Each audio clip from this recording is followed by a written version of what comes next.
Eu cumprimento os amados irmãos com a paz do Senhor. Eu sou o pastor Rogério da Costa, agradecido a Deus por esses momentos de reflexão na sua palavra, na sua verdade, nos ensinamentos de Jesus. Nós estamos numa meditação diária, baseado em Mateus capítulo 23, quando o Senhor Jesus traz uma exortação, um julgamento também, uma admoestação muito forte aos ensinadores daquela época, conhecido como os escribas e os fariseus. Escribas, aqueles que copiavam a lei de Deus no hebraico antigo, da direita para a esquerda. Os fariseus, ensinadores, eles eram os ensinadores do povo.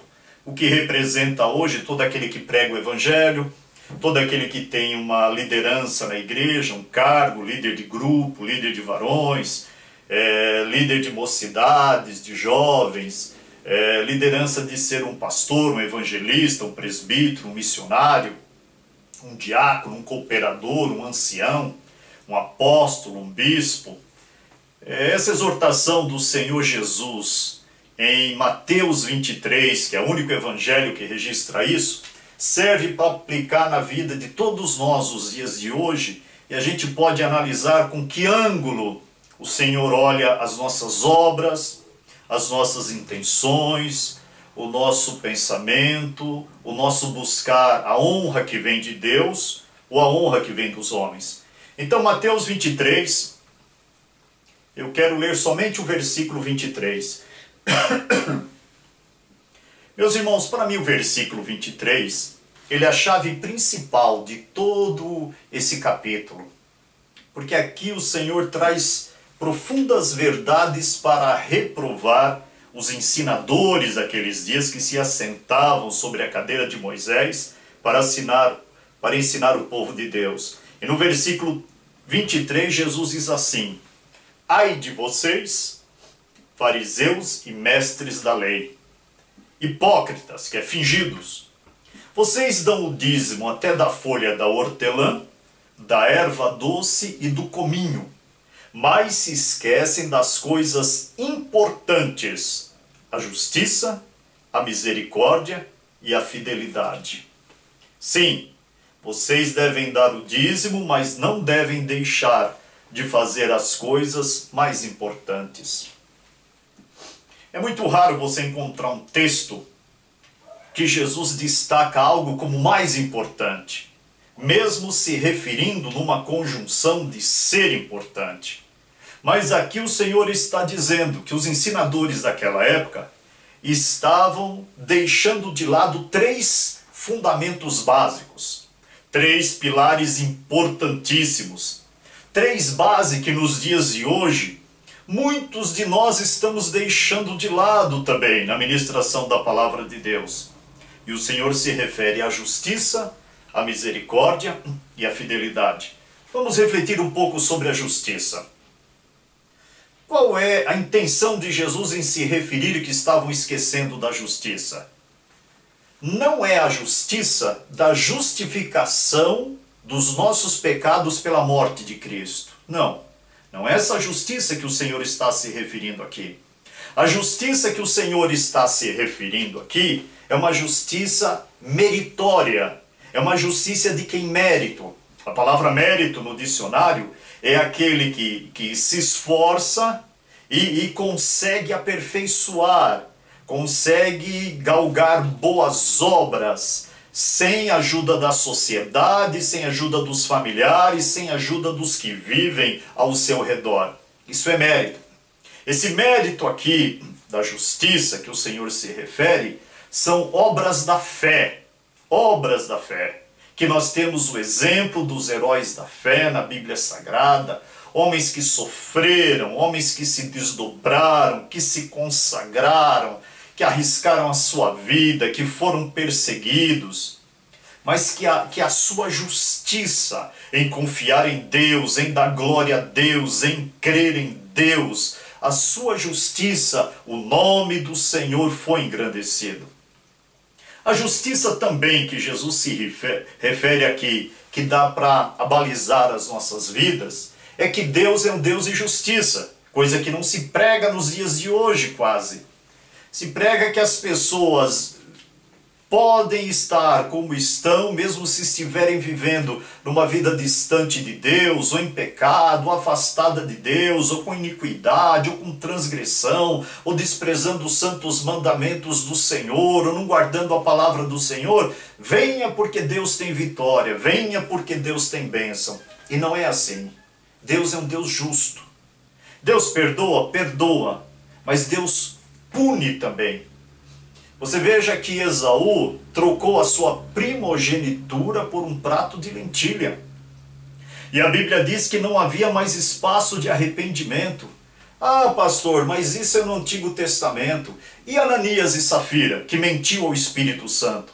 Vocês viram a punição por causa da justiça de Deus? E Elimas, que estava atrapalhando a pregação do apóstolo Paulo? Vocês viram que a cegueira desceu da parte de Deus e o mago ficou cego?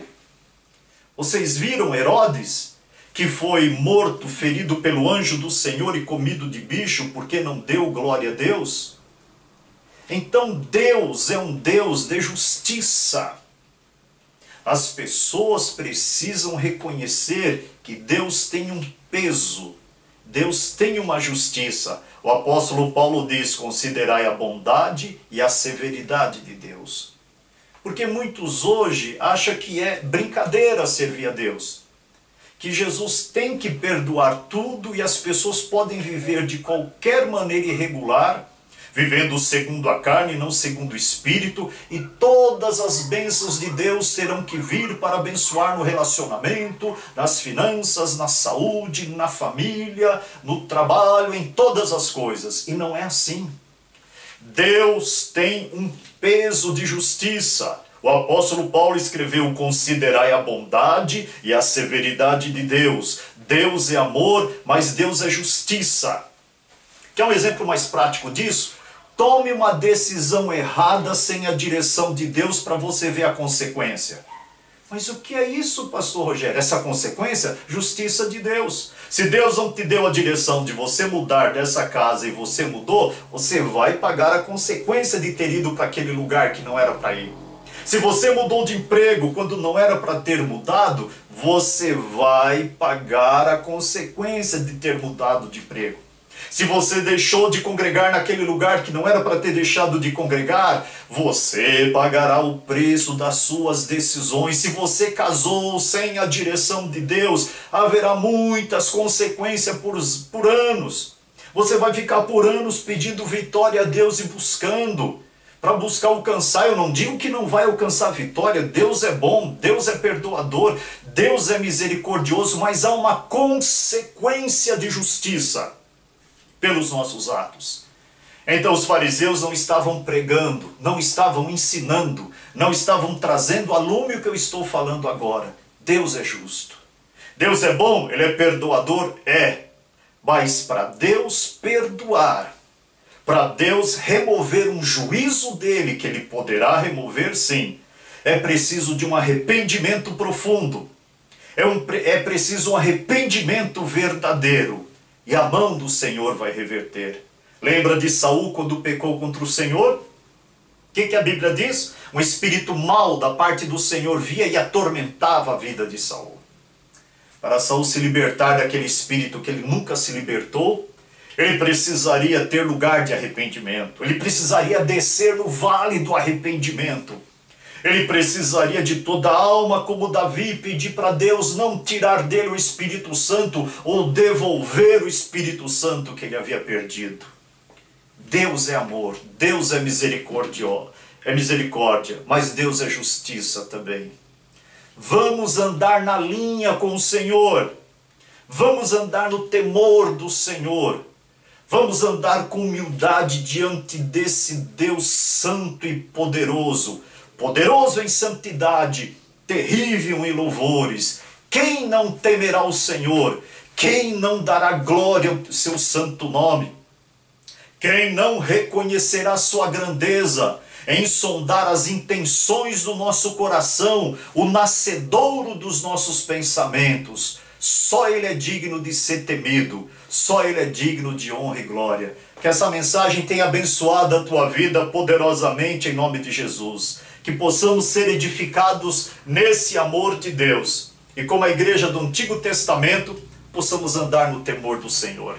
Deus abençoe a todos em nome de Jesus. Amém.